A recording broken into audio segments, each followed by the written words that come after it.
Good morning and welcome to the Committee on Ways and Means. Committee Secretary, will you please call the roll?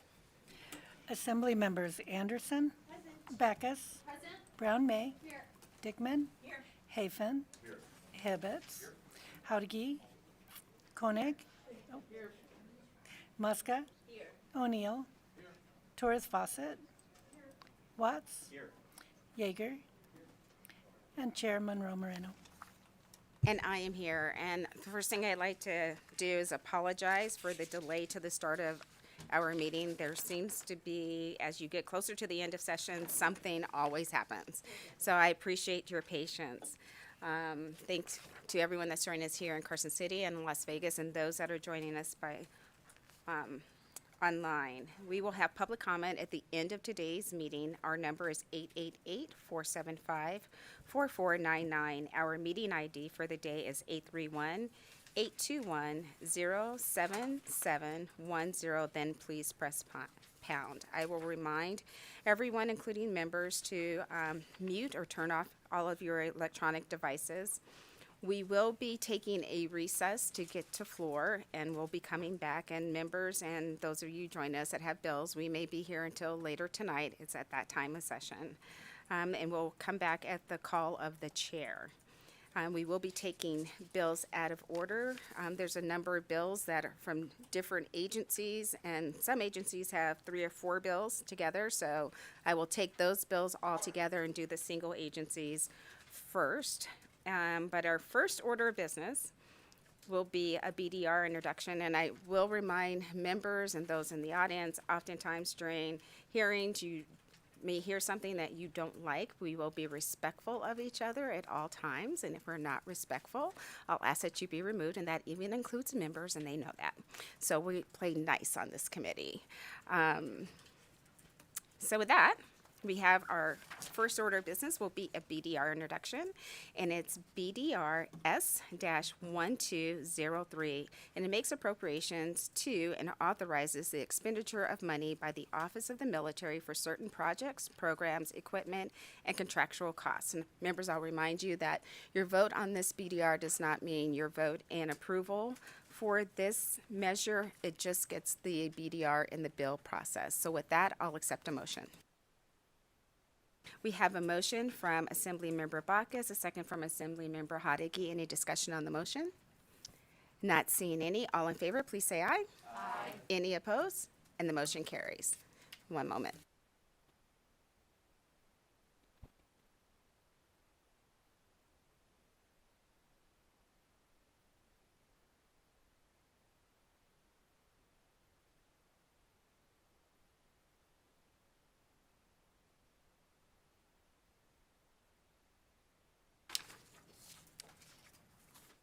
And we'll open our first bill hearing, Assembly Bill 558, which makes appropriations to restore the balance of the stale claims account, the emergency account, and the contingency account.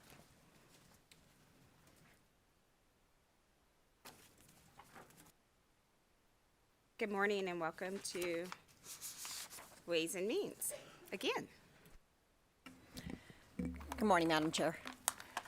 Tiffany Greenmeyer, the Director for the Governor's Finance Office, and here to present AB 558.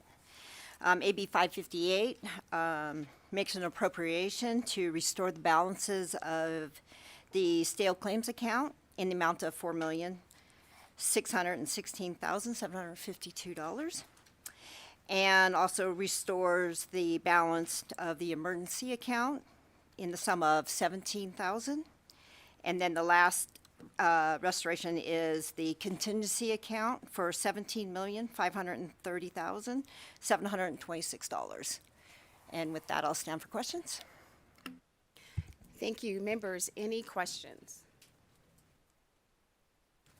Not seeing any from the members today. We have, members might remember several times during IFC having requests from the contingency account to address this issue. And I'm not sure if the amount listed would be sufficient to cover those, what might potential unforeseen expenditures as we move forward through the interim.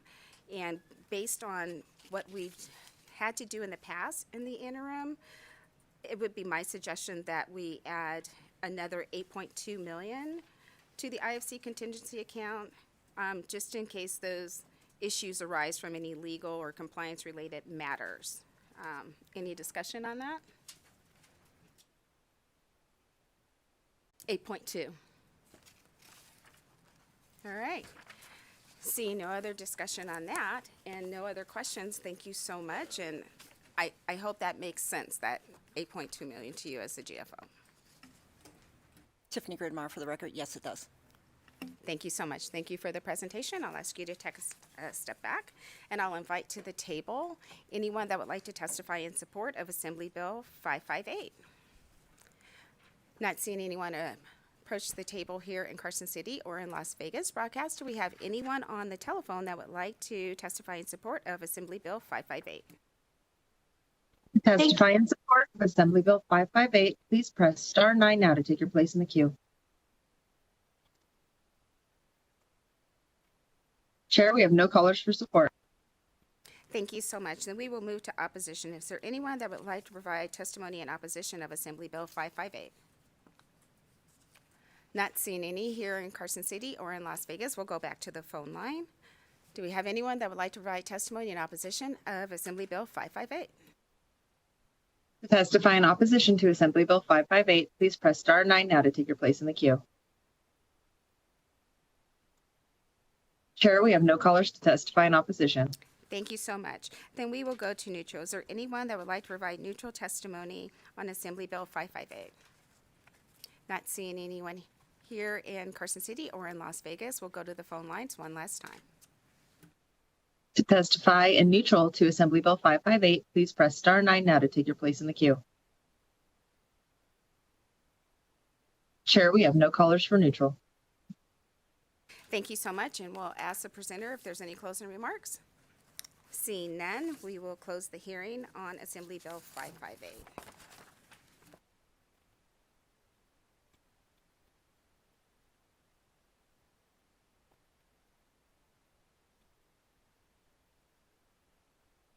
And we will open the hearing on our second bill for the day, Assembly Bill 560, which makes a supplemental appropriation to the Division of Child and Family Services of the Department of Health and Human Services for an unanticipated shortfall related to the Rural Child Welfare Budget Account.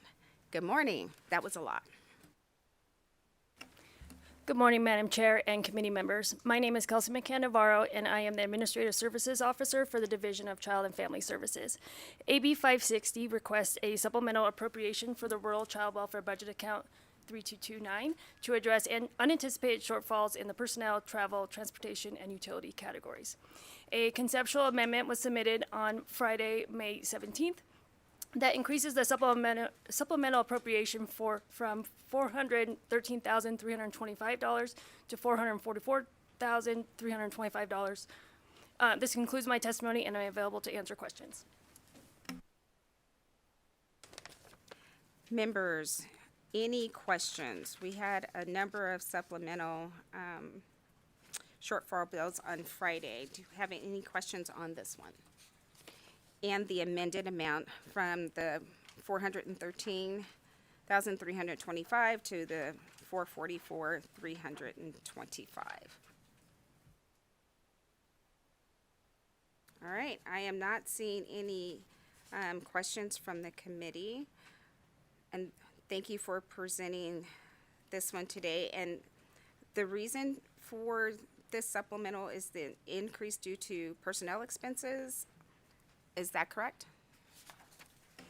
Kelsey McCann-Navarro, for the record, yes, that is correct, in addition to travel, transportation, and utility expenses. Thank you so much. All right, I am not seeing any questions from members. Is there anyone here that would like to testify in support of Assembly Bill 560? Not seeing anyone come to the table here in Carson City or at the table in Las Vegas. We'll go to our phone line. Do we have anyone joining us on the phone that would like to testify in support of Assembly Bill 560? To provide testimony in support of Assembly Bill 560, please press star 9 now to join the queue.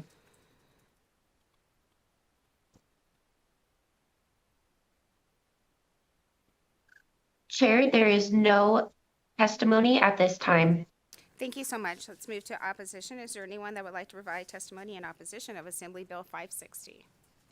Not seeing anyone here in Carson City or in Las Vegas. We'll go back to the phone lines again. If you would like to testify in opposition to Assembly Bill 560, please press star 9 now to join the queue.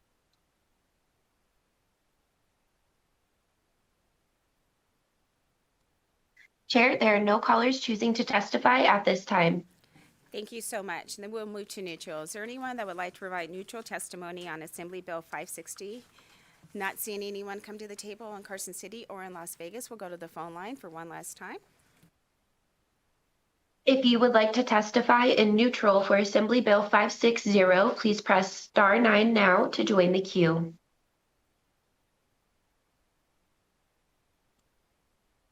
Chair, there are no callers for neutral.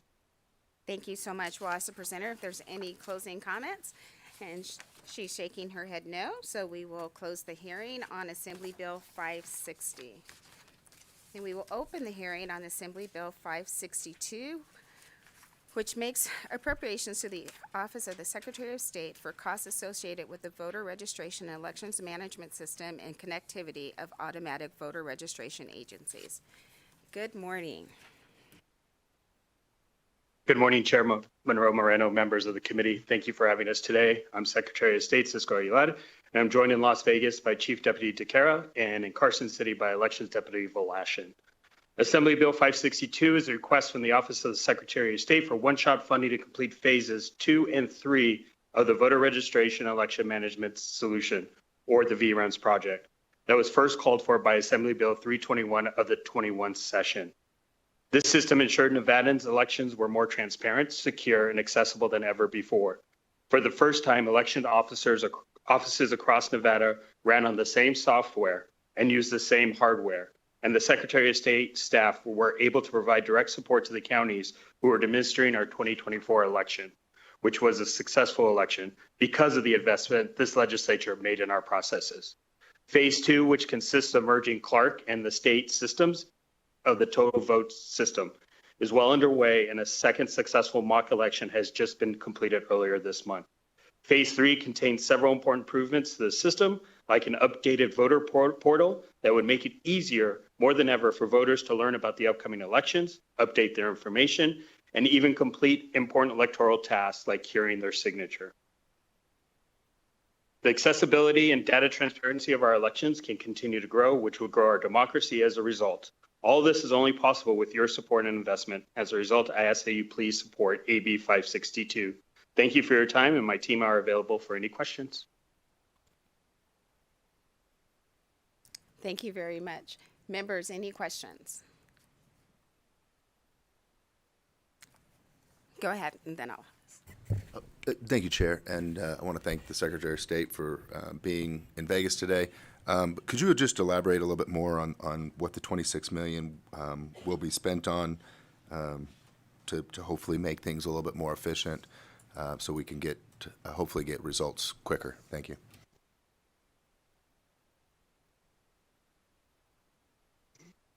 Thank you, Madam Chair, and directly to Assembly Member Hafen. This is Cisco Aguilar, Secretary of State.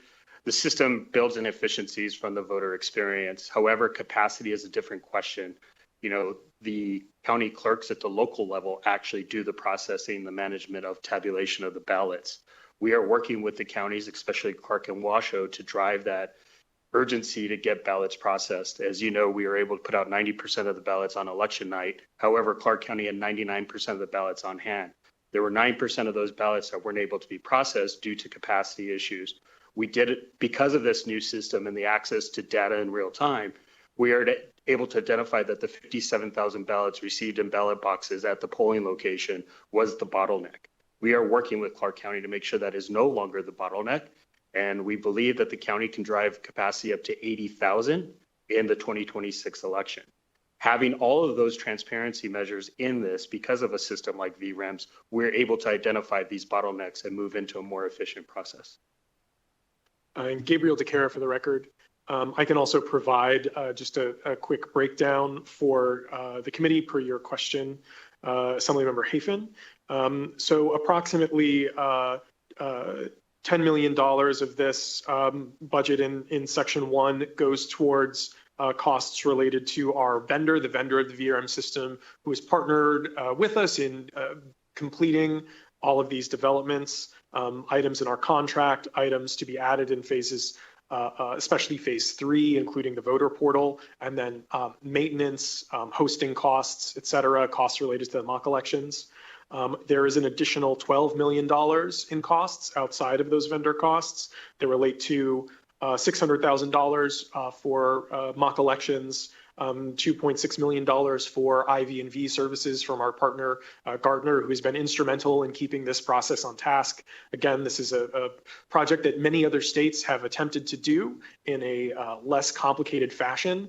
For example, going from top down to top down instead of from bottom up to top down, which Nevada just did. We've completed the phase 1 of the project far faster than other states have done and with less of financial investment.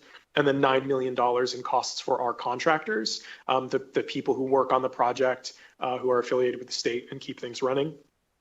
And then there are additional costs related to AVR improvements. So improving the automatic voter registration pipeline between the DMV and Secretary of State's office, as well as other AVR agencies, is required by law. But those improvements are approximately $3.4 million.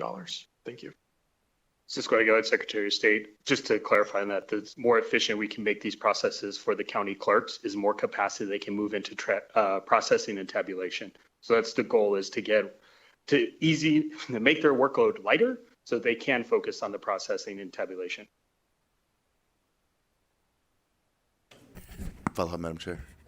Thank you for that. And thank you, gentlemen, for this. And so I just want to make sure I understand these funds will be used to help expedite and create efficiencies throughout the system. And in Secretary of State, if I understand you correctly, the goal is to go from 90% of the results on election night to 99% of the results on election nights. And I'm fully supportive of getting the results in as expedited fashion as possible and as accurate as possible. So I would definitely support the funds if that's what I'm hearing correctly.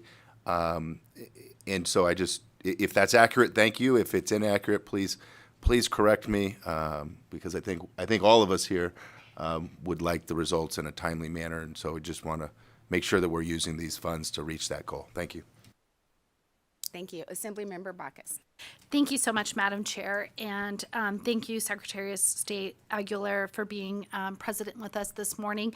My question just pertains to back in April, we did have an IFC wherein there was $4.5 million that was unexpended appropriations from the last biennium for the VREMs, and as I understand it, that would be something that the office would need to complete the implementation of VREMs.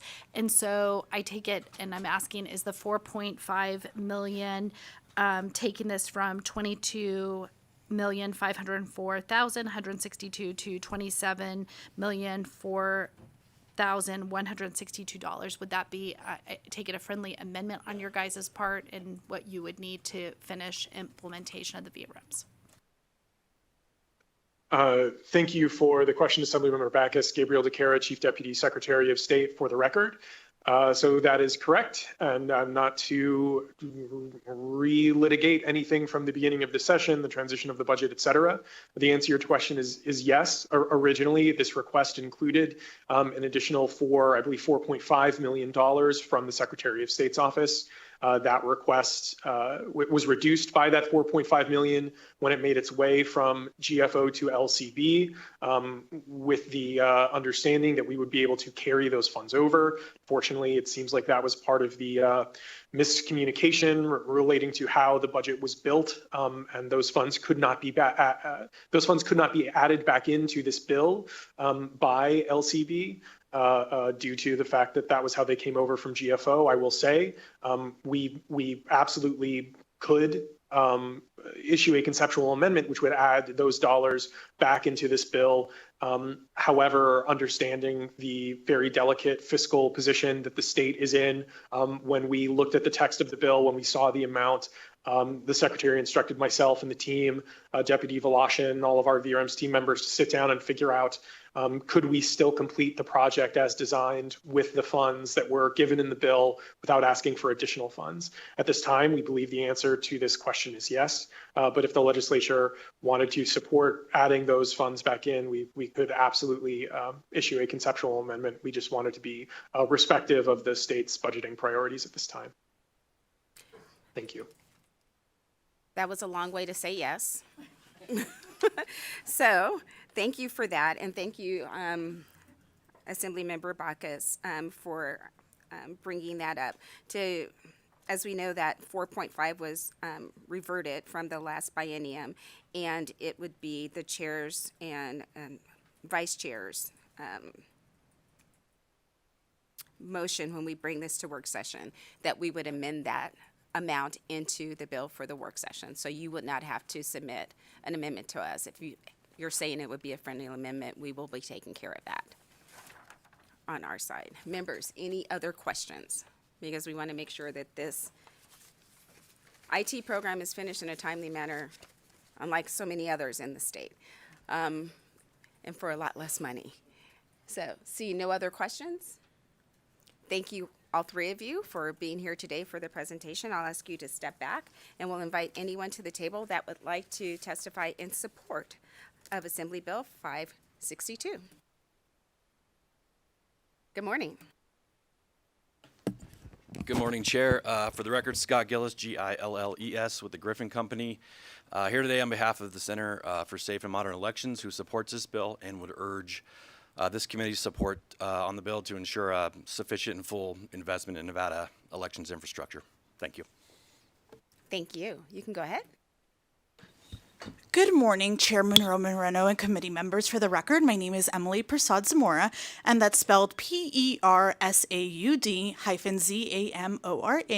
I'm the Executive Director of Silver State Voices, today in strong support of AB 562 on behalf of our organization and the Let Nevadans Vote Coalition.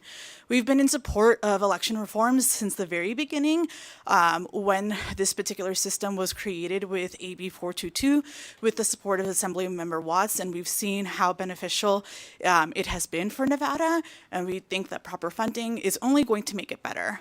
And before I end, happy Asian American, Native Hawaiian, Pacific Islander Day. Thank you so much. Thank you. Not seeing anyone else at the table here in Carson City and no one at the table in Las Vegas, we'll go to our phone lines to see if we have anyone that would like to testify in support of Assembly Bill 562. To testify in support of Assembly Bill 562, please press star 9 now to take your place in the queue.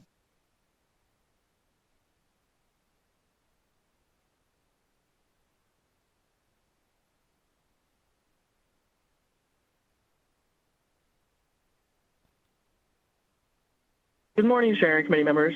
This is Carrie Yermick with All Voice Local Action. We fully support AB 562 as these funds will help make the VRM system more efficient for our election officials and voters. Thank you, and please vote in support of these appropriations. Thank you. Next caller. Chair, we have no additional callers for support testimony. Thank you so much, and we'll move to opposition. Is there anyone that would like to testify in opposition of Assembly Bill 562? Not seeing anyone approach the table here in Carson City and no one at the table in Las Vegas, we'll go again to our phone line. Do we have anyone that would like to provide testimony in opposition of Assembly Bill 562? Testify in opposition to Assembly Bill 562, please press star 9 now to take your place in the queue.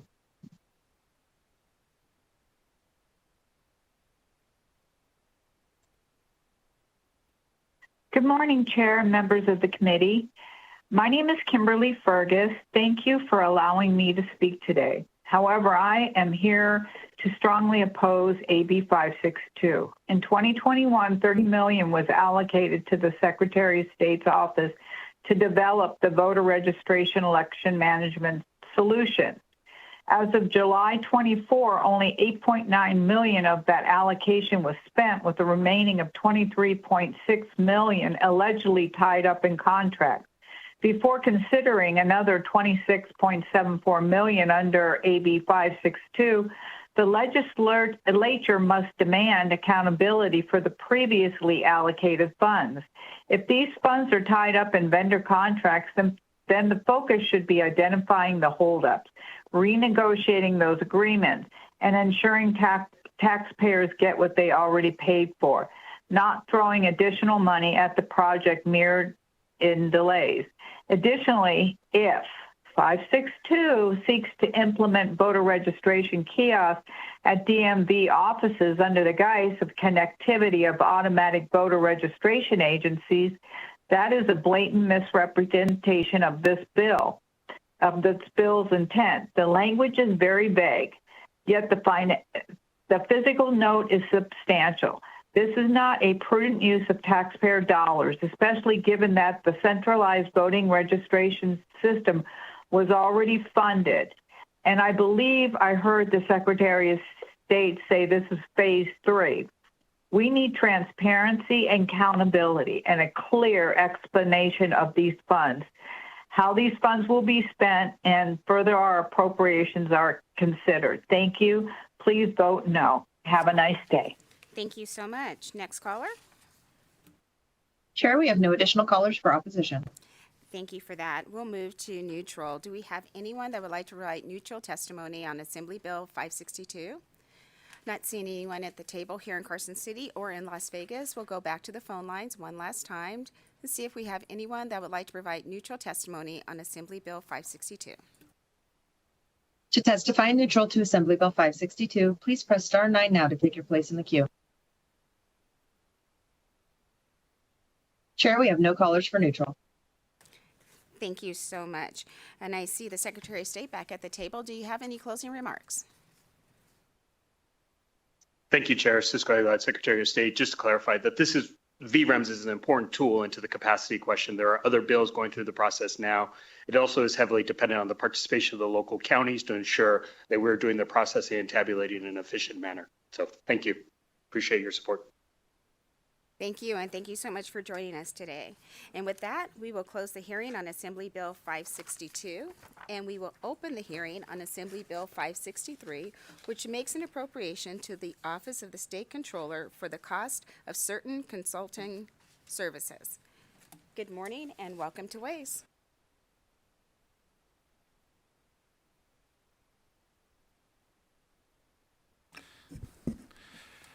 Good morning, Madam Chair, members of the committee. For the record, James Snack, Chief Deputy Controller, testifying on Assembly Bill 563.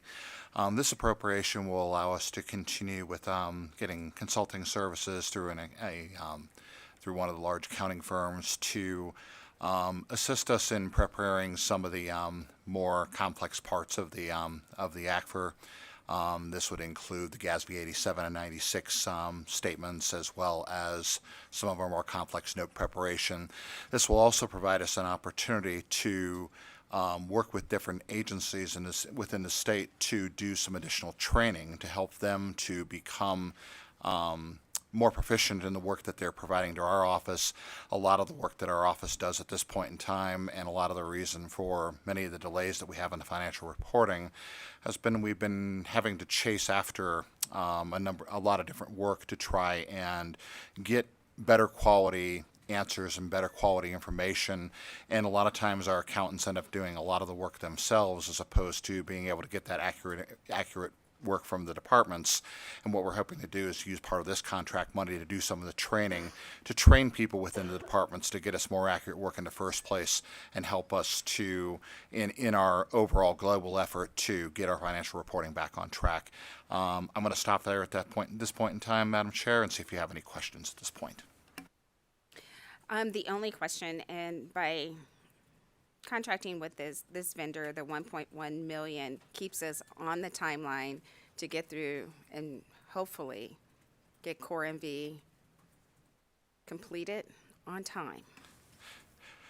Madam Chair, thank you for that question. James Smack, Chief Deputy Controller, for the record. While this contract isn't necessarily tied to Core and V particularly, it will allow us to free up some additional resources to allow those resources to work on the Core and V project and continue the overall global work of getting that accomplished and getting the best possible system of record for the state of Nevada. Yes. Thank you so much for that. The only thing you didn't say is in a timely manner, but I'm assuming that was part of that. Members, any other questions?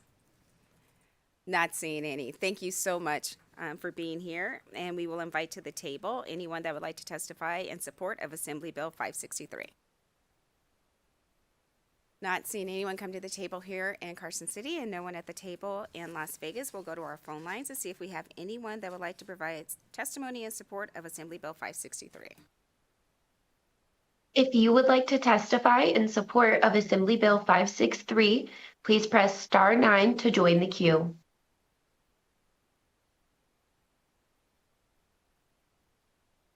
Chair, there are no callers in support. Thank you so much. We'll move to opposition. Is there anyone that would like to provide testimony in opposition of Assembly Bill 563?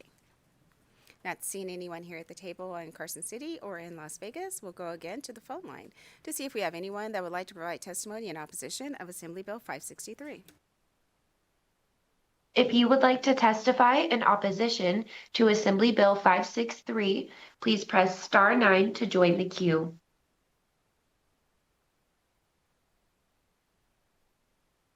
Chair, there are no callers in opposition. Thank you so much. Then we will move to neutral. Is there anyone that would like to provide neutral testimony on Assembly Bill 563? And not seeing anyone approach the table here in Carson City or in Las Vegas, we'll go to the phone lines for one last time to see if we have anyone that would like to provide neutral testimony on Assembly Bill 563. If you would like to provide neutral testimony for Assembly Bill 563, please press star 9 now to join the queue. Chair, there are no callers in neutral. Thank you so much. And with that, we will, he's shaking his head no for no closing remarks. We'll close the hearing on Assembly Bill 563, and we will open the hearing on Assembly Bill 564, which makes an appropriation to the Fleet Services Division of the Department of Administration for the replacement and purchase of vehicles. Good morning and welcome to Ways and Means. Good morning, Madam Chair. I'm Robbie Burgess, Good morning, Madam Chair and fellow committee members. I'm Robbie Burgess. For the record, I'm the administrator for the Fleet Services Division. AB 564 is an appropriation for one-shot money that is to purchase replacement vehicles and additional vehicles for agencies that we support. The original amount that was requested in AB 564 was $11,749,091. I believe the committee received an amendment this morning, which brings the total to $13,131,324. And that amendment was for a purchase of law enforcement vehicles and 13 additional vehicles that are going to be a carryover from fiscal 24-25 into the next biennium. Unfortunately, we have the purchase orders and the encumbrances with the vehicles, but unfortunately the vehicles aren't going to be here until probably later this fall. So with that, I'm here for any questions that you may have.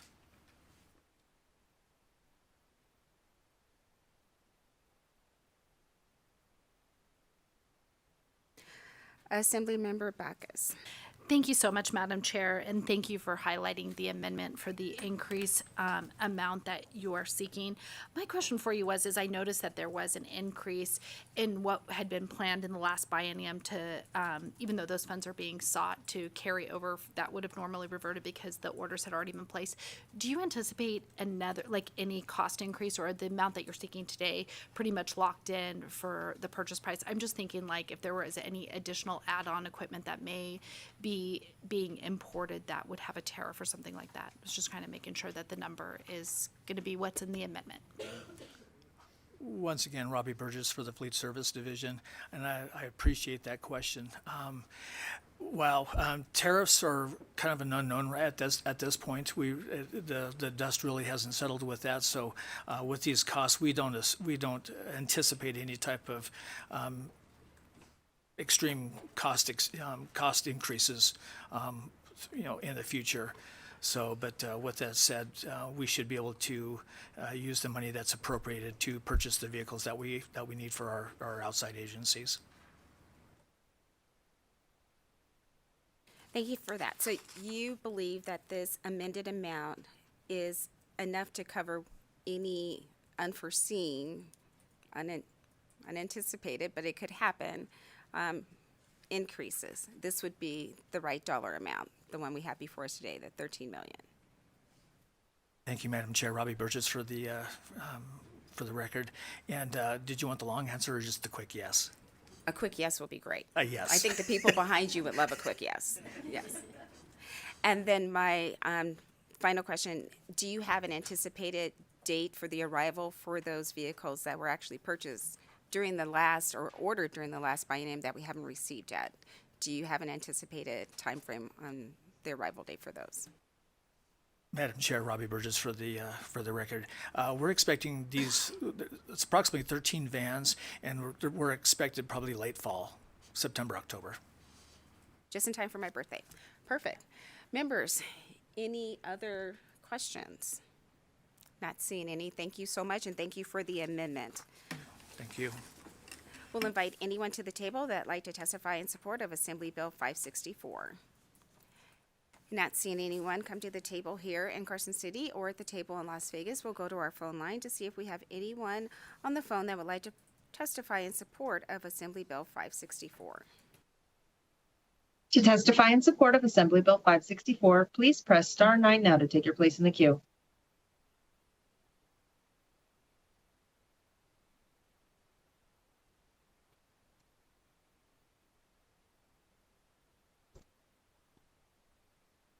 Hello, Chair. This is Al Rojas, Assembly District 12, over in Sunrise Manor, Southern Nevada. I support this bill because I do support law enforcement. However, from my background in contract law and just doing general business, maybe an invoice should be submitted, and usually they'll give you like 30 or 60 days to make a decision to lock in the price, and I think that would answer your question on the tariffs. That would be something that maybe when the testifier or the person presenting the bill has their final comment, maybe he can address that. Thank you very much. I support this bill. Thank you. Thank you so much. Next caller. Chair, we have no additional callers for support. Thank you. Then we'll move to opposition. Is there anyone that would like to testify in opposition of Assembly Bill 564? And not seeing anyone at the table in Carson City or in Las Vegas, we'll again go to the phone line. To testify in opposition to Assembly Bill 564, please press star 9 now to take your place in the queue. Chair, we have no callers for opposition. Thank you so much. Then we will move to neutral. Is there anyone that would like to provide neutral testimony on Assembly Bill 564? And not seeing anyone come to the table here in Carson City or in Las Vegas, we'll go to our phone lines one last time to see if we have anyone that would like to provide neutral testimony on Assembly Bill 564. To testify in neutral to Assembly Bill 564, please press star 9 now to take your place in the queue. Chair, we have no callers for neutral testimony. Thank you so much. We'll ask the presenter of the bill, do you have any closing comments? He's shaking his head no. We will then close the hearing on Assembly Bill 564. And we will open the hearing on Assembly Bill 565, which makes an appropriation to the Supreme Court of Nevada for the cost of the implementation of a statewide trial court electronic filing system. Good morning and welcome to Ways. Good morning, Chair and members of the committee. My name is John McCormick, John-McCormick, Assistant Court Administrator, excuse me, for the Nevada Supreme Court AOC. This bill makes an appropriation in the amount of $5,175,367 to the Supreme Court for the Administrative Office of the Courts to complete the implementation of our statewide e-filing system. We have implemented that in a number of jurisdictions using COVID relief money, and this is the money, this appropriation is the request for the money to finish the implementation of our project. To bring e-filing statewide. And with me today are Paul Embley, the court's CIO, and Todd Myler, the court's CFO, to answer questions because, you know, I would just be making stuff up. While we would love to hear you make stuff up, we're here for the facts. And I just have one question. This one-time general fund appropriation was included in the executive budget that was received. For the record, John McCormick, yes, this was included. Thank you so much. Members, any other questions? Not seeing any. Thank you so much. We'll ask you to step back, and we'll invite to the table anyone that would like to provide testimony in support of Assembly Bill 565. Not seeing anyone approach the table here in Carson City or the table in Las Vegas, we'll go to our phone line to see if we have anyone that would like to provide testimony in support of Assembly Bill 565. To provide testimony in support of Assembly Bill 565, please press star 9 to join the queue.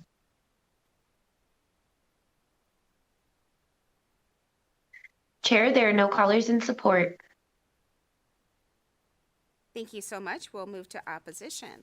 Is there anyone that would like to provide testimony in opposition of Assembly Bill 565?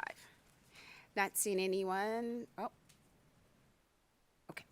No one's approaching the table here in Carson City. There was one person moving in the back in Las Vegas, but they took a seat, so we'll go back to the phone line. If you would like to testify in opposition to Assembly Bill 565, please press star 9 to join the queue.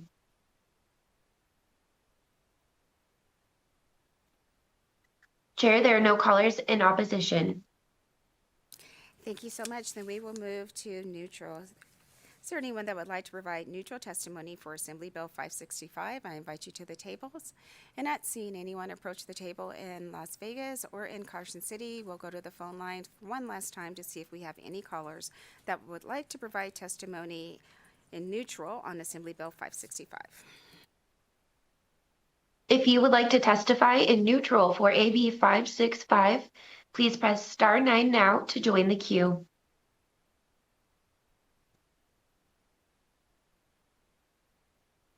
Chair, there are no callers in neutral. Thank you so much. We'll ask the presenters, and they're shaking their head for no closing remarks. So with that, we will close the hearing on Assembly Bill 565, and thank you for joining us. And we'll open the hearing on Assembly Bill 566, which makes appropriations to and authorizes the expenditures of money for the Division of Museums and History of the Department of Tourism and Cultural Affairs for certain vehicles, tools, and repairs. Good morning, and welcome to Ways.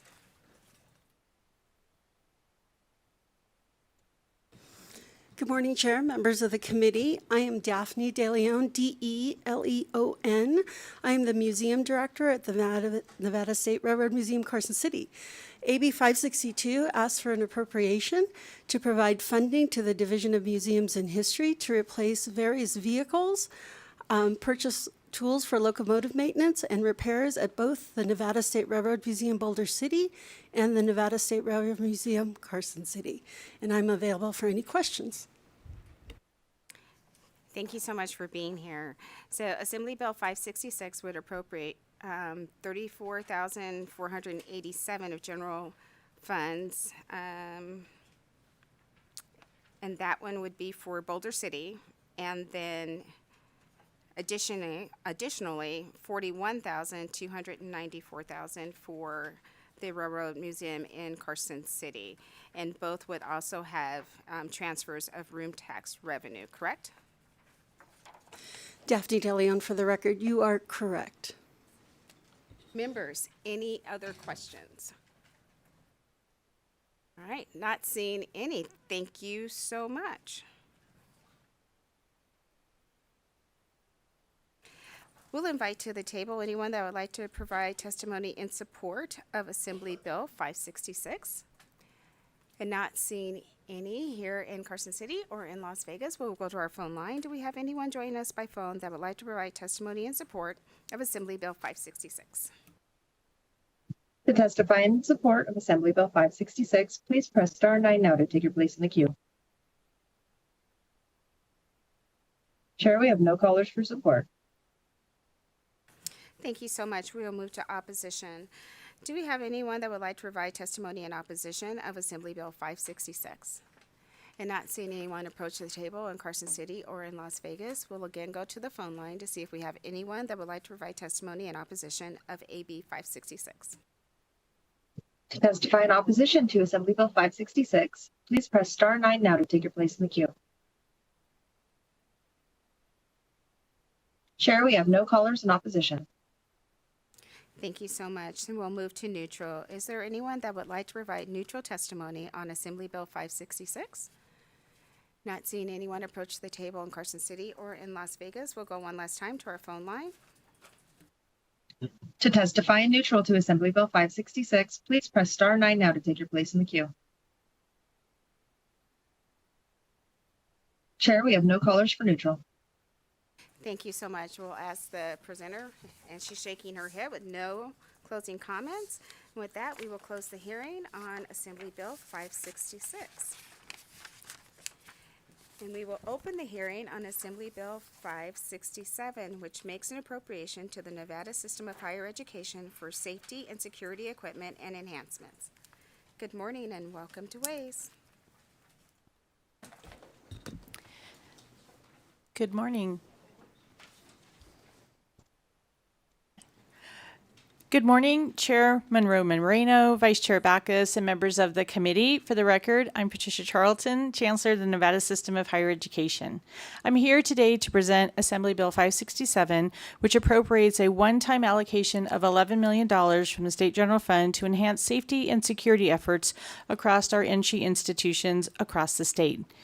In the wake of the tragic shooting on the UNLV campus in December of 2023, I formed an ad hoc committee on public safety to take a hard look at how we protect our students, our faculty, our staff, and the community. This group included campus leaders, safety professionals, and other stakeholders.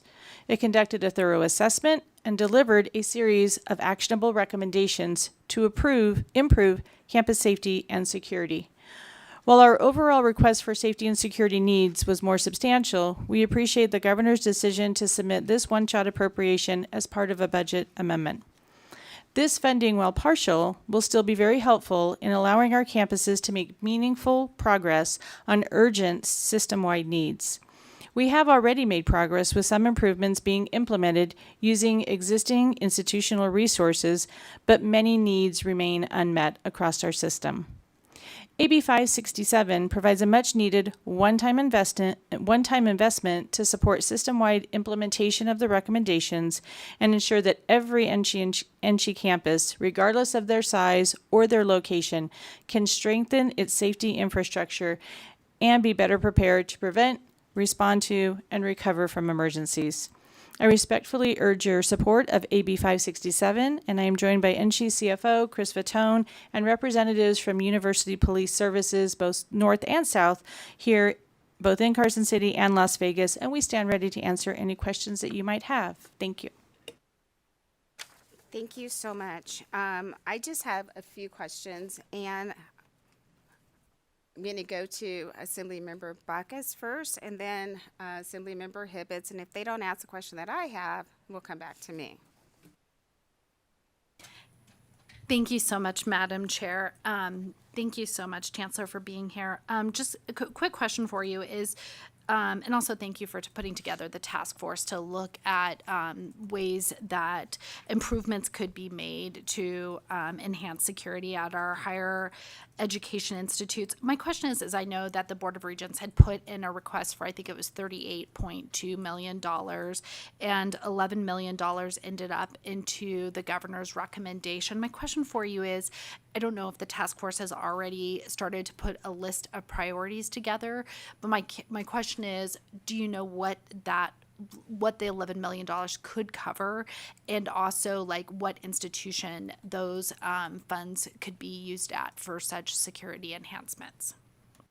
Certainly. So CFO Vitone will start with that question, then we can also talk about the process.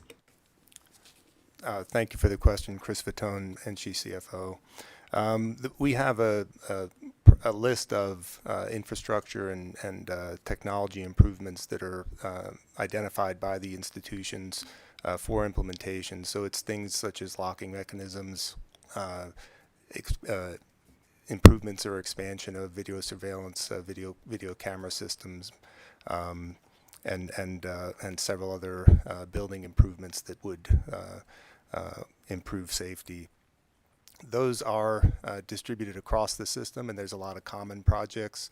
It is it is definitely the case. You can tell from the initial request that was in our agency request that the expenses are heavily weighted in the south, the southern institutions, but the needs are system-wide.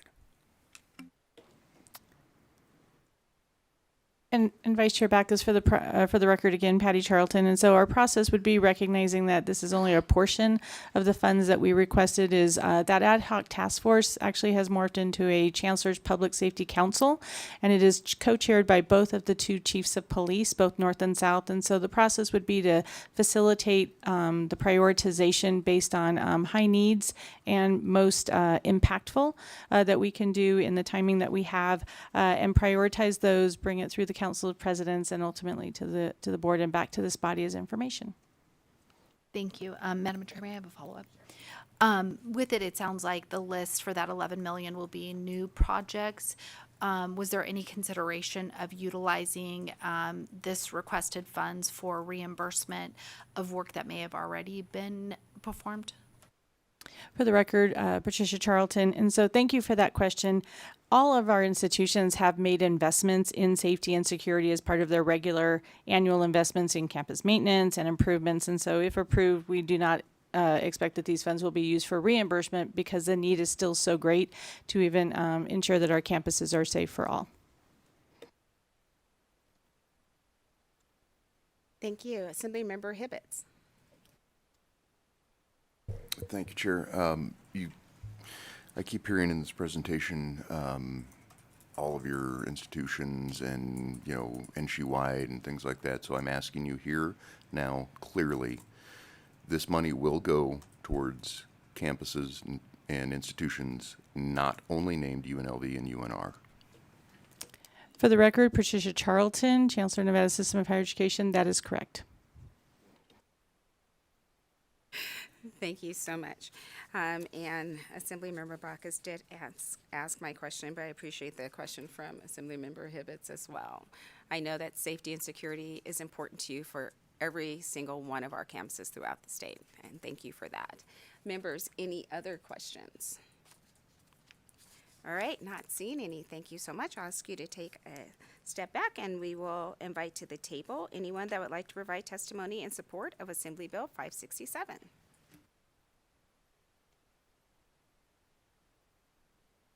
Good morning. Good morning, Chair. For the record, Paul Moratkin with the Vegas Chamber. The Chamber is in support of AB 567 for the fiscal reasons, and we appreciate the support to the institutions. Thank you very much. Thank you. We'll go down south. You can go ahead. Doug Unger, DOUG, UNGER, Nevada Faculty Alliance. Thank you, Chairs Monroe Moreno, Backus, and members of the committee. We appreciate the care and discernment with which you make budget decisions amid the current economic uncertainties. Notwithstanding, we implore you to please approve the one-shot funding allocated by AB 567 for needed infrastructure upgrades to support campus safety. Following the December 6, 2023 mass shooting at UNLV that murdered 3 faculty, 2 of whom I knew personally, those of us who worked on campus safety and security learned a lot. Active shooters assail a school, college, or university somewhere in our nation with seasonal regularity. That such tragic violence on an NC campus might happen again feels like a matter of not if, but when, and our schools are not yet as safe as they should be. UNLV has done what it can. Reported expenditures are between 4 and 5 million, but it's not enough. We need camera systems with centralized monitoring, website and video upgrades, increased numbers of campus police, renovations to buildings and public spaces, and doors to classrooms that lock from the inside so our teachers don't have to risk their lives, as they did on December 6th, when they stepped out into halls and swiped Marlock cards to lock the doors behind them. I've posted an addendum page that details and outlines some of the infrastructure needs our NSHE ad hoc committee discussed for this committee's information. The $11 million in AB 567 is less than a third of the funding needed, but it's a solid start that can save lives. Please make campus safety a top priority and vote to approve AB 567. Thank you. Thank you. Not seeing anyone else here at the table in Carson City, and I don't believe there is another person. Go ahead. Good morning, Chair and members of the committee. My name is Kelechi Odunze, Odunze, and I'm a student at UNLV. I'm here to speak in strong support of the $11 million appropriation for campus safety and security. This is personal for me as well, as I was also on campus at UNLV, the December 6th shooting. Since then, many on campus feel a constant sense of anxiety. Many walk to class wondering if they'd hear a siren or lockdown alert. And some of my classmates now sit near exits, or others have taken online classes to avoid campus entirely. No one should have to learn or work under that kind of fear, regardless of whether they're at UNR, UNLV, NSU, or the other NSHE institutions. So I would strongly urge you to support this bill. Thank you. Thank you. See no one else at either. Oh, we have one person approaching the table here in Carson City. Good morning. Good morning. My name is Eric James. I'm the Chief of Police of University Police Department, Northern Nevada. And I would just look for your support on this, as it is truly important. One of the things that I know myself, my colleague down south, we absolutely believe in the safety and security of our faculty, staff, and students. And this will help us immensely to not only get what we need in place to get it started, but assist us in doing that, and hopefully make our students and faculty and feel safer, quite honestly. So thank you. Thank you, and thank you for the work that you do for our students. Not seeing anyone else at either table. Broadcast, can we go to the phone lines and see if we have anyone that would like to provide testimony in support of Assembly Bill 567? If you would like to testify in support of AB 567, please press *9 to join the queue.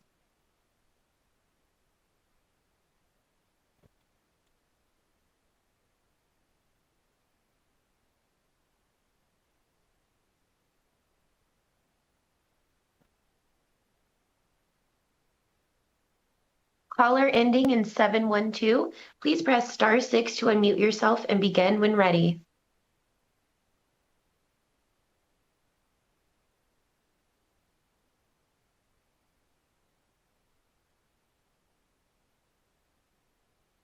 Chair, it appears this caller is not able to begin. Would you like to proceed and move forward?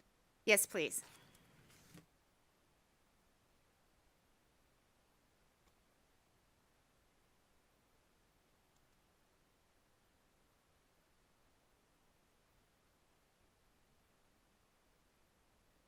Hello, thank you. My name is Susan Wainscott, Wainscott, and I'm President-elect of the UNLV chapter of the Nevada Faculty Alliance. Thank you so much for the opportunity to speak today in support of AB 567. I echo the comments of my colleagues, and I will add this. On December 6th, I was in lockdown on the Maryland Parkway campus with students, employees, and several local community members. We were participating in a student competition. Our NSHE campuses from north to south, east to west are frequently hosting members of our local community and visitors. AB 567 provides vital improvements to keep us all safe. I'm hopeful that it will also provide enough funding for the improvements in communication, because like many of us in this hearing, I have friends and family at several NSHE campuses. Thank you very much. Thank you. Next caller.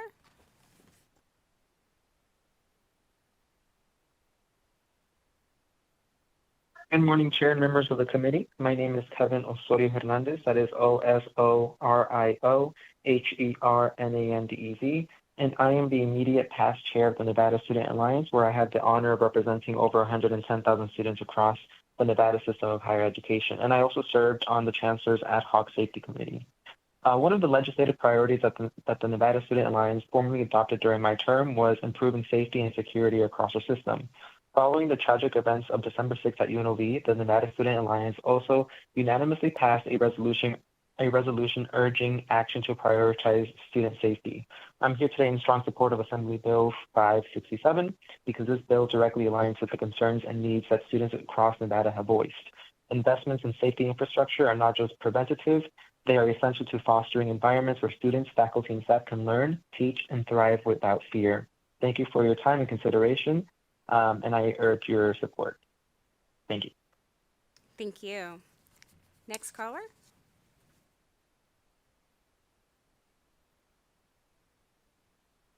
Yeah, hello, my name is Al Rojas. I live in Assembly District 12, Sunrise Manor, Southern Nevada. I'm aware of several students who were at the December 6th shooting at UNLV.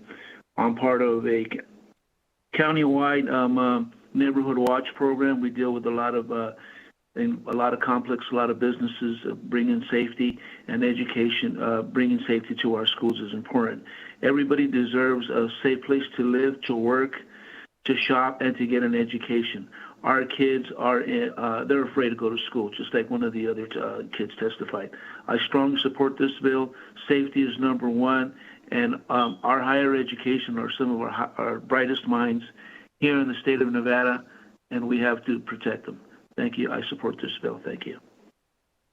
Thank you. Next caller.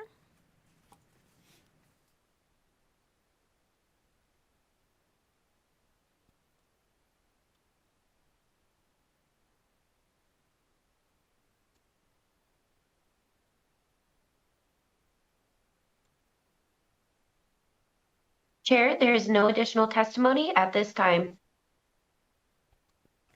Thank you so much. Then we will move to opposition. Is there anyone that would like to provide testimony in opposition of Assembly Bill 567? Not seeing anyone approach the table here in Carson City or the table in Las Vegas. We'll go to our phone line. To provide testimony in opposition to Assembly Bill 567, please press star 9 to join the queue.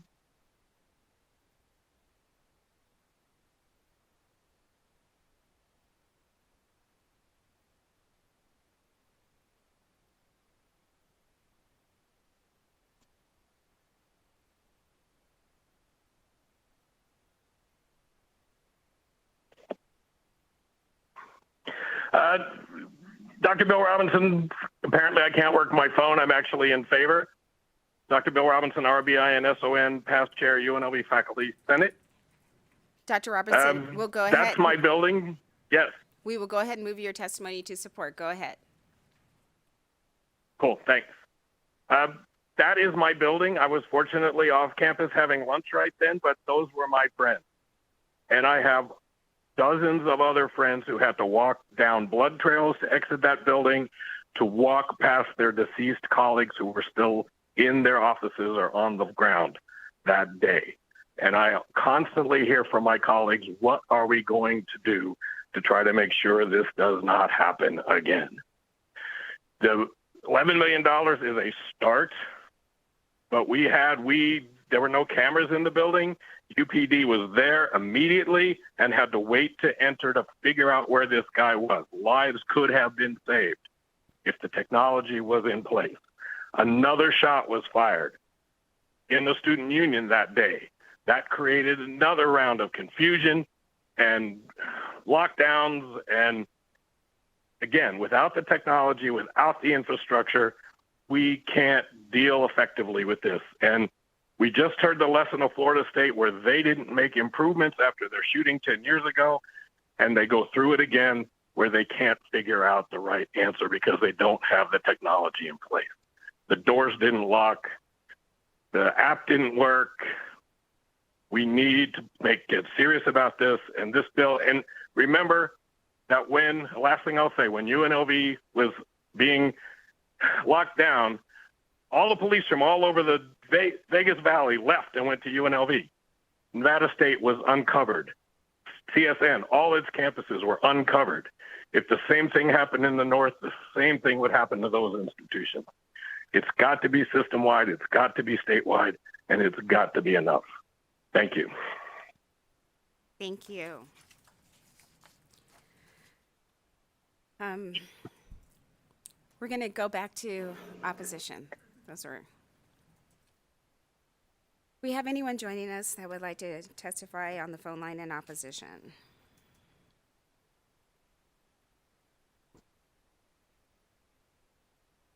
One moment, Chair. Good morning, Chair. Could you guys hear me okay? Yes, we can hear you. Thank you, Chair. Good morning to you and the rest of the hardworking committee.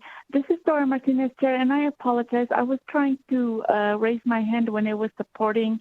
May I please proceed? You can proceed. I'm very sorry. And you can proceed, and we'll move your testimony to support. Oh, thank you, Chair. You're the best. So this is Dora Martinez, and I wholeheartedly support this bill as a blind mom, and sometimes I go to the University of Nevada, Reno, and Las Vegas, and I do have a guide dog. This is frightening to me as a blind person, and I think also with people who have disability, wheelchair users, or American Sign Language users. This is critical, and I hope you all pass this bill. And thank you, Chair. Have a great week. Take care. Thank you. Broadcast, do we have anyone else on the phone line? If you've recently joined us and would like to provide testimony in opposition to Assembly Bill 567, please press *9 now to join the queue.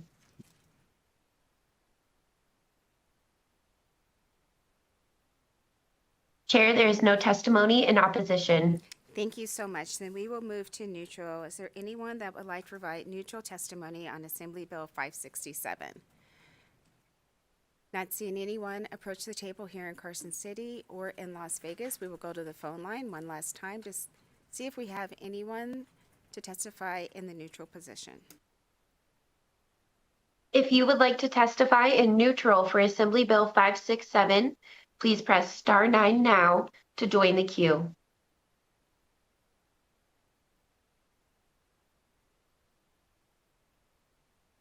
Chair, there are no callers in neutral. Thank you so much. We will ask the presenters, and they're shaking their head no for no closing statements. So we will close the hearing on Assembly Bill 567. And we will open the hearing on Assembly Bill 568, which makes appropriations to the Nevada System of Higher Education for cost of living adjustments for certain personnel. And welcome back to the table. Okay, thank you, and good morning again, Chair Monroe Moreno, Vice Chair Backus, and members of the committee. And again, for the record, I'm Patty Charlton, Chancellor, Nevada System of Higher Education, and I'm here to present on Assembly Bill 568, which makes appropriations in the Nevada System of Higher Education for cost of living adjustments. This appropriation, while included originally in the governor's recommended budget, was ultimately submitted as an amendment via a one-shot appropriation. This funding is vital to ensuring student success and institutional stability. Without it, our institutions may be forced to reduce academic offerings and critical support services, which may result in delayed student graduation timelines and increasing financial burdens for students at a time with great uncertainty of federal student financial aid.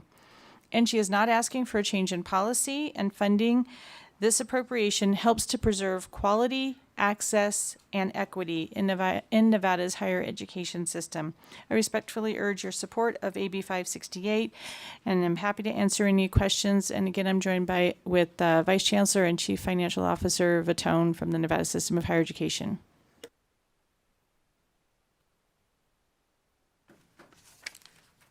Thank you so much. I'm sure we have a few questions. We'll go to Assemblyman Hibbets first. Thank you, Chair. Just a very simple question. Does the amount of the appropriation for each institution reflect a standard percentage across the board? And if so, what is that?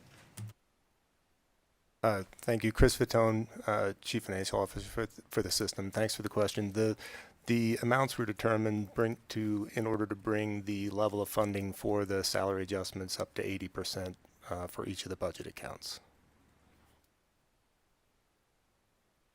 So just so I'm clear on this, it makes everybody across the board basically whole, as in equal.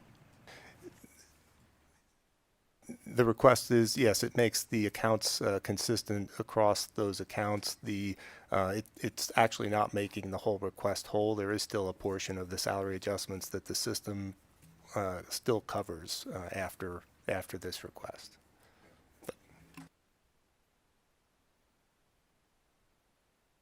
Assemblymember Bacchus, did you have a question?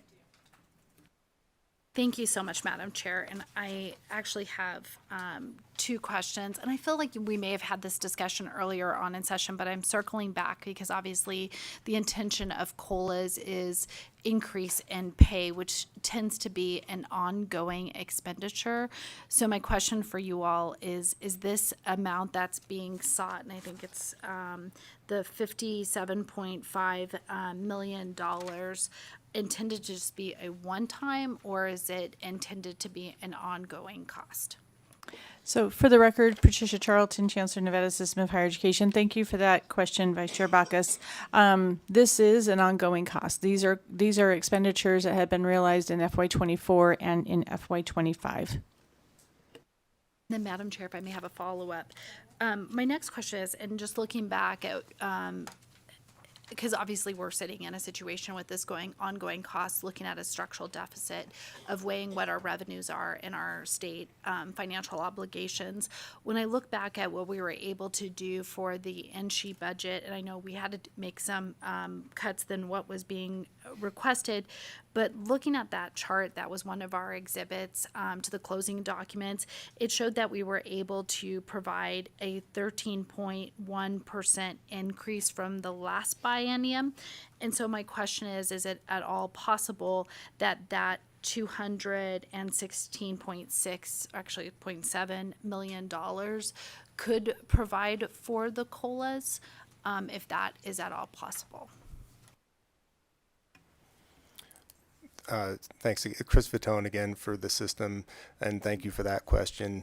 I think the concern with that would simply be that the majority of those additional funds are covering inflation adjustments for the system in the same way they're covering inflation on other budget accounts. So it's not; those are also ongoing costs in our current base. While those percentages are that 13% is a significant number, but that's generally the fringe benefit inflation and other inflationary costs and the caseload that goes back to the fiscal year 24 actual caseload level. So it's just bringing the system's base up, reflecting that inflation for the current student caseload. And Madam Chair, if I could do a third question, and just looking back, I know a lot of the students had agreed to obviously increase their fees to cover some of the pay raises that the Board of Regents had agreed to do for our university professors. Was there ever an institution that had to cut or limit academic programming areas offered to its students, specifically due to the challenges in the funding of the pay raises? Can you kind of elaborate in that area? I know we had heard that some vacancy positions hadn't been filled in other cuts, but I was curious with respect to programming. So for the record, Patricia Charlton, Chancellor. So Vice Chair Bacchus, yes, all of our institutions are holding either positions vacant, which will limit access to students for courses, and or operating cuts due to having to provide that funding at this time. The students did step up to approve a 5% fee increase that was effective in the fall of 2024, which partially offset the cost. And then also our employees took a 3-month deferral of the cost of living in FY25. But those were that was a one-time implementation. So programs across each of our institutions, it does vary. Some institutions made operating cuts, some froze significant positions in the upwards of 200 across the system. I actually have a follow-up to my colleague's question because I kept thinking, and I don't have my closing documents and my other notes in front of me right now, but I remember, I feel like it was like Nevada State University that didn't go to the Board of Regents for additional funding, but were able to provide its COLAs. I'm not sure, or saw a smaller percentage. And so where I'm going with this is I know my colleague was trying to find out if there is like parity between our institutions with the pay raises. And so with that in mind, I was kind of thinking there's obviously different amounts because of the number of full-time educators that we have at our higher institutions. But I kind of remember some of my thought didn't go back to have to seek those additional funds, or were able to work it out another way. Thanks again, Chris Fatone, for the record. The cost of living adjustments were authorized and applied to all positions in the system in the same way. So all campuses, all staff received the same cost of living adjustment. There was one difference, and that was just limited to the 2 medical school programs, where they did have a lesser COLA for their clinical faculty that receive a significant portion of their compensation from their clinical practice activity associated with the school. Now, again, this request only reflects the portion of the positions that are funded on the state budget account, so it doesn't account for any salary adjustments outside the state budget accounts. All the campuses' plans for the funding or covering the FY25 salary adjustments were heard together at the December 23 Board of Regents quarterly meeting. The campuses did take some different approaches in terms of how they handled the portion of the unfunded COLA that they had to manage through their budgets, because there was a shared approach to handling FY25's funding, and that was the students' 5% fee increase, the 3-month deferral for the employees to defer receiving their increase, and then the balance was handled by the campuses through their budget processes. So.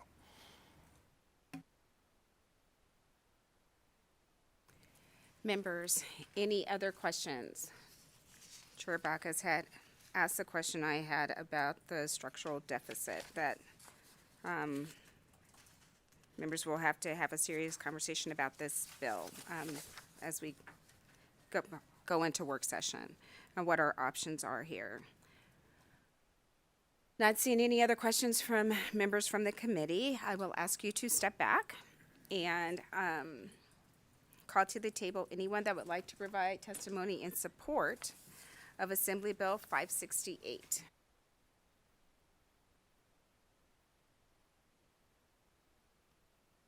Good morning. Amy Payson, AMY PASON, and today I'm representing the Nevada Faculty Alliance. The Nevada Faculty Alliance is the independent statewide association of professional employees of the colleges and universities of the Nevada system of higher education. NFA is in support of the additional funding to cover the costs of historic COLA increases awarded in the last biennium. Faculty have seen the buying power of our salaries decrease with increases in inflation and cost of living. We have had challenges with retaining the best faculty who might start their careers in Nevada only to seek positions with better salaries and resources than our institution can offer. As an example, in my own department, we had 4 tenure-track faculty leave. We've only been able to replace 1 faculty. This means that a lot of our course offerings are offered online by instructors who live out of state, even for our graduate programs. We most recently had to ask for an emergency hire so we can continue to offer concurrent enrollment classes for our public speaking classes. So the limits to what we can offer students is real. The COLAs, of course, came at a cost with our need to hold positions vacant, and we made budget cuts elsewhere. This bill helps relieve the budget strains so we don't have to shift more costs to students, and shows that this legislature is committed to supporting higher education in our state. We ask for your support. Thank you. Thank you. You can go ahead. Thank you, members. For the record, Aaron Hill, Hill, Chair of the University of Nevada, Reno Faculty Senate, where I represent over 2,400 of my academic and administrative faculty colleagues. And I want to first start with gratitude. for these COLAs a couple years ago, I can speak on a personal level, like what Dr. Payson was saying with retaining our faculty. When you were considering this COLA, I was a candidate for a job across the country in a lower cost of living area. This COLA meant that I could afford to stay in Reno and live in Reno, where I'm very happy living and raising my son and doing my work for decades. It made a big difference.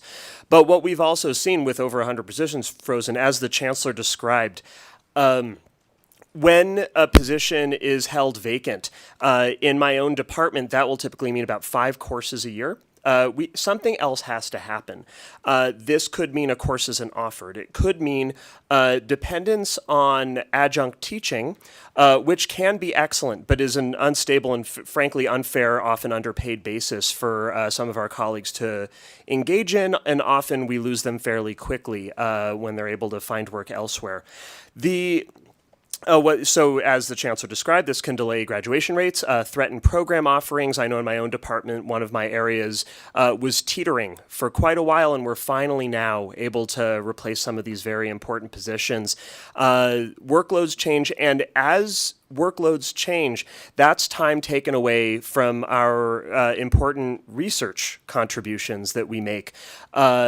And so if we're going to be able to do impactful work in teaching and in research, we're going to do it. The amount that we're able to do it will depend on how many of our colleagues we can hire so that we can be the ambitious university that we want to be. Thank you all for considering this. Thanks for your time and strong support of AB 568. Thank you. You can go ahead. Good morning. My name is Emma Doty, and I am a student at the University of Nevada, Reno. In October of 2023, I was appointed to the UNR student government, and we saw these the unfunded mandate of the COLAs from that 2023 session trickle down to the students very quickly. As we've heard before, the regents passed an increase that December in tuition, and all of the indicators of student economic insecurity went up, as I saw serving on the student government, use of the food pantry, use of the emergency fund, and it clearly has. It is impacting our students. It is impacting the graduation rates, as they've said. There have been all sorts of threats of classes not being offered, and it's creating the problem that it was intended to solve, that these COLAs were supposed to, account for inflation, and these students who are also suffering for inflation now have to pay even more, and, things offered by the student government, ASUN, those had to get cut as a result of these budget cuts. And so I am in full support of my professors getting paid well, and I've always thought the ball was in the legislature's court to make sure that everybody, professors and students, could have, everything they need for their experience, good cost of living adjustments being paid, and everything everyone else has said, everything that needs to be said. Thank you.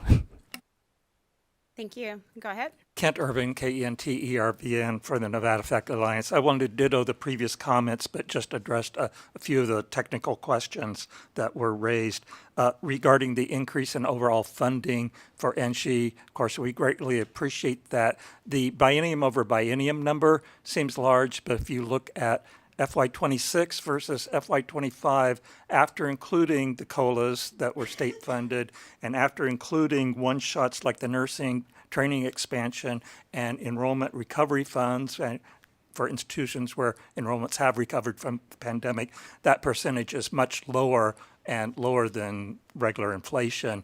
I have some numbers that I can send you later on, comparing those kinds of more apples to apples.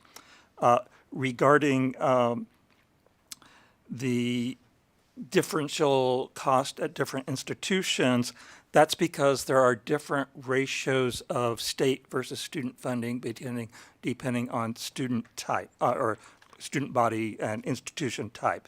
So at the community colleges, that ratio of state funding can be as high as 70 to 75%. So getting up to 80% and then funding all the way to 100% is not as big a lift, although with smaller institutions, it's a very large lift. But then at the two comprehensive universities, that for the instructional budgets, that can be as low as in the low 50%, 50 to 53%. So those institutions have a much bigger gap to make up, particularly on the instructional budgets. And finally, student tuition. Regents did have to raise student tuition by an extra 5%. on top of the regular inflationary increases that they have programmed in through the predictable pricing plan, which will continue to raise tuition, but those funds are already in that budget we just talked about. So thank you. Thank you. Seeing no one else at the table here in Carson City, we'll go to Las Vegas. You can go ahead. Sorry, thank you. Good morning again, Chair, members of the committee. My name is Kelechi Odunze, ODUNZE, and I am here to voice my strong support for Assembly Bill 568. This bill makes important appropriations to the Nevada system of higher education to fund cost of living adjustments for faculty and staff across all our member institutions. In recent years, NC universities have often had to increase funds from student fees or limit other operational expenses to cover personnel costs. This practice places an unfair burden on students, and it makes college less affordable and also shifts the state's responsibilities onto those who can least afford it. AB 568 will change that by using general fund appropriations, the correct and responsible funding source to cover these much needed salary adjustments. Supporting this bill means supporting faculty and staff who are educating our next generation, and it ensures that they can keep up with the rising cost of living and continue to serve our institutions with dedication. I urge you to pass this bill and reaffirm Nevada's commitment to both its educators and its students. Thank you. Thank you. Do we have anyone else at the table? No, there's no one else at the table in Las Vegas. We'll go to the phone line. Do we have anyone on the phone that would like to provide testimony in support of Assembly Bill 568? To testify in support of Assembly Bill 568, please press star 9 now to take your place in the queue.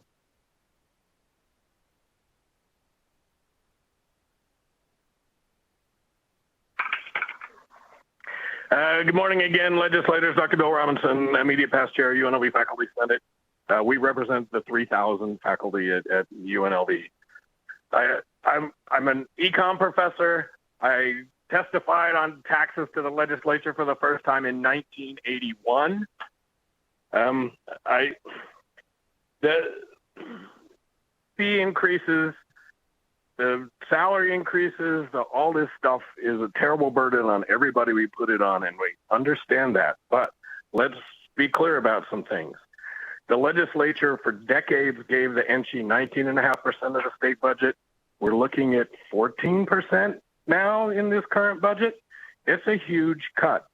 UNLV's share of the general fund in 2008 was the same as it was in 2023. Dollar for dollar, almost exactly the same. Prices went up, costs went up, salaries went up. The students had to pay for all of that. All the growth in the NC in the last 15 years almost is student paid for. And we can't keep putting that burden on there. Nothing is more important in economic development as a state than having a university system and a community college system that can do the workforce work, do the essential work, train people, and it's got to be a joint commitment between us and the students and the legislature. Faculty do our share. My department's down 4 people. We're teaching more students. We're doing our part. I respectfully ask the legislature that you do your part and fund the COLAs at least. Thank you. Thank you. Next caller.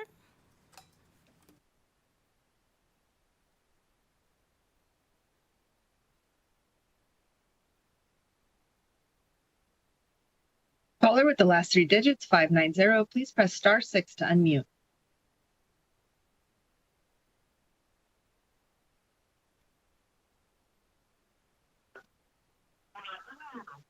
Hello, can you hear me? Yes, we can. All right. Good morning, Chair and honorable members of the committee. My name is Jason Issa, and I serve as the chair of the Committee on Democratic and Civic Engagement for the Associated Students of the University of Nevada. Today, I'm calling on behalf of our student body president, Kalina Aglobat, to express our strong support for Assembly Bill 568. While this committee is well aware of the financial benefits this bill would bring to Nevada's institutions of higher education, President Aglobat and I wanted to emphasize what this bill means from a student's perspective, what it means for the lived experience of those of us on campus every day. We often reflect on one of our favorite moments in politics every 4 years when delegates gather at the party conventions to nominate a presidential candidate. Each delegate steps up to the podium representing their state with pride. Some are dressed in cowboy hats, others in Hawaiian shirts, each reflecting the spirit of their communities. But despite these differences, every single delegate begins their statement with the same phrase, "We are from the great state of." It's more than just a phrase. It's a declaration of pride, loyalty, and deep-rooted belief in their state's potential. We want every Nevadan to feel that same sense of pride when they say, "We are from the great state of Nevada." But that pride is built on opportunity, and that opportunity is deeply rooted in higher education. This bill will position the University of Nevada in a stronger financial state, enabling it not just to continue its impactful work, but to grow and innovate. With the financial relief this bill provides, we can catch our breath and continue to focus on building the kind of university experience that drives growth, inspires community progress, and encourages graduates to stay, work, and thrive in Nevada. When we invest in education, we invest in our people, in our communities, in Nevada's future, and in the opportunities for the younger generations that compel them to stay in the state. We urge you to consider the student perspective as you deliberate on this bill, because strengthening our universities means strengthening the future of Nevada. Thank you for your time and consideration. Thank you. Next caller. Good morning, Chair. I guess now afternoon, actually. Or I guess it's still morning. Good morning, Chair, members of the committee. My name is Kevin Osorio Hernandez. That is Osoriohernandez. And I recently graduated from Nevada State University, where I had the honor of serving as the student body president for the past 2 years. And I also served as the immediate past chair of the Nevada Student Alliance, representing over 110,000 students across the Nevada system of higher education. I'm here today to support AB 568 for proper funding of the cost of living adjustment for our faculty. Faculty retention is a direct investment in student success. Our professors do more than teach. They mentor, guide, and support us far beyond the classroom. When institutions lose talented faculty, students feel the impact to reduced support and rising fees. Last time, students supported a fee increase because we understood that investing in faculty meant investing in our education. But with the rising cost of living, I can say firsthand as a former NSU president and chair of the Nevada Student Alliance that students will struggle to support another significant fee increase. We've already put skin in the game. Fully funding COLAs is about ensuring students can actually make it to the finish line and uplift their families along the way. I urge you to recognize that a well-funded higher education system is a direct investment in Nevada's future. So please support AB 568. Thank you. Thank you. Next caller.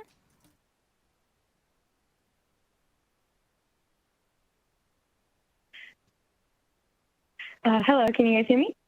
We can hear you. Perfect, thank you. Hello, Chair, members of the committee. For the record, my name is Lahana Pierce, and I am the newly elected student body president of Nevada State University, coming here in support of AB 568. I gave public comment in support of COLA to our Board of Regents in December of 2023 because every faculty member deserves to get the pay they deserve for the commitment, hard work, and care they give to the NC students.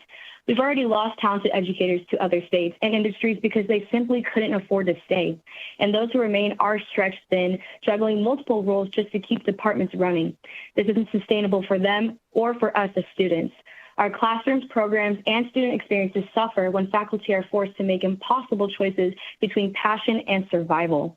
COLA isn't a bonus, it is a baseline. It allows our institutions to recruit and retain the best, to maintain stability, and to ensure the quality of education remains high. As an incoming senior and the new student body president of NSU, with nearly 4 years of higher education behind me, I want the best education possible, and that starts with making sure our faculty are treated fairly and compensated appropriately. I support the full 11% increase outlined in AB 568. I also want to acknowledge that student fees were already raised the last time, and as a student, I wouldn't want to see our fees increased again.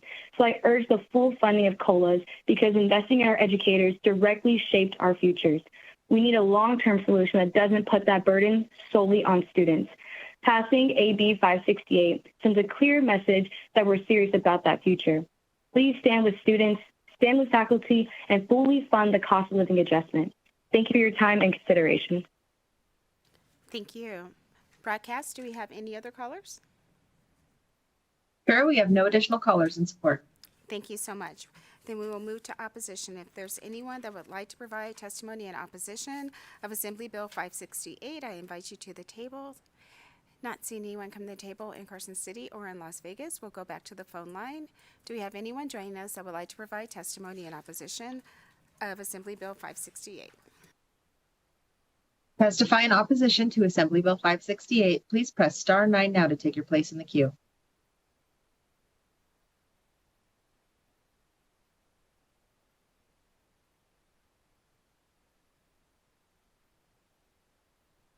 Caller, you are unmuted and may begin.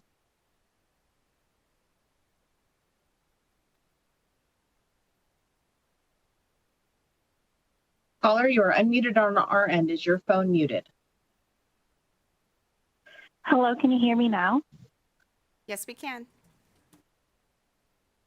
Hello, I would like to speak in support of AB 568.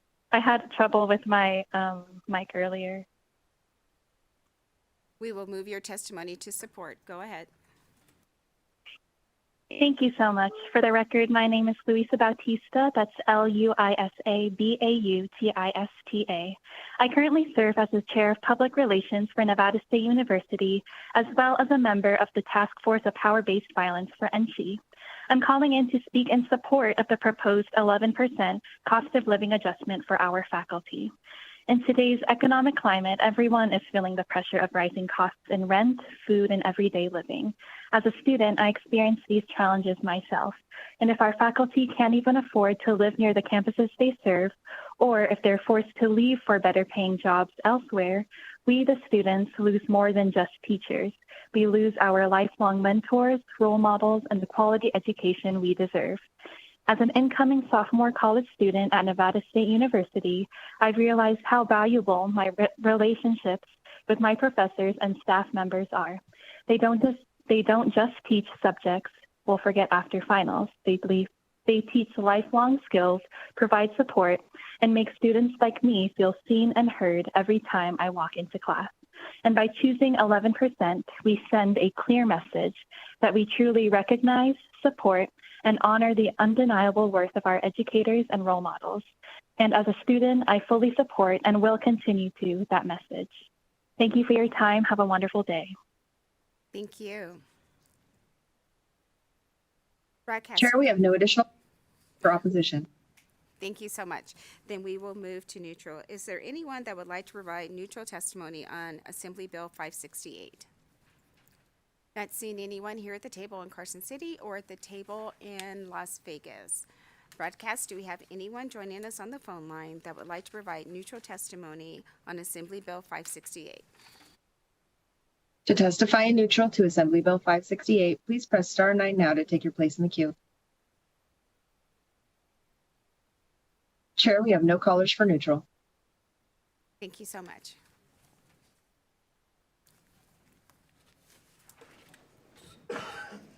For closing, please. And so for the record, Patricia Charlton. And first, I just wanted to reiterate and to thank this body again for the unprecedented cost of living awards that were provided in FY24 and FY25. I'm uncertain about some of the confusion that you heard in just some of the testimony right now. There are no salary increases in front of our faculty, staff, or any others into this coming biennium. I also want to just acknowledge and appreciate the challenges that we know are before this legislative body and the difficulties that you have in closing the budget over the next couple of weeks. I also want to reiterate that we are not looking for a change in policy and funding of the process that has been in place, but again, just recognizing that this was an unprecedented level that was provided. We did ask students to step forward. We did defer cost of living, and so we just want to thank you. We look forward to working with you as we move forward and with your staff on any solutions that we might be able to provide. Thank you. Thank you so much. And with that, we will close the hearing on Assembly Bill 568. And members, we are actually at the time we're supposed to be at floor. So we are going to go into recess, but I'm going to kind of give the lay of the land once we come back. We're going to hear in this order, AB 577, 578, 580, 582, 570, 572, 574, 571, 573, 579, 575, 576, SB 453, and then we will end with AB 583. We may also be receiving some other bills. As we receive those, we will place those in as we get them to close out our budget. But that is the lay of the land, and I'm sorry for those we weren't able to get to this morning. I was trying to whip through them as fast as I could after a late start, but I will see you all later today. We'll get them all done before we go home tonight.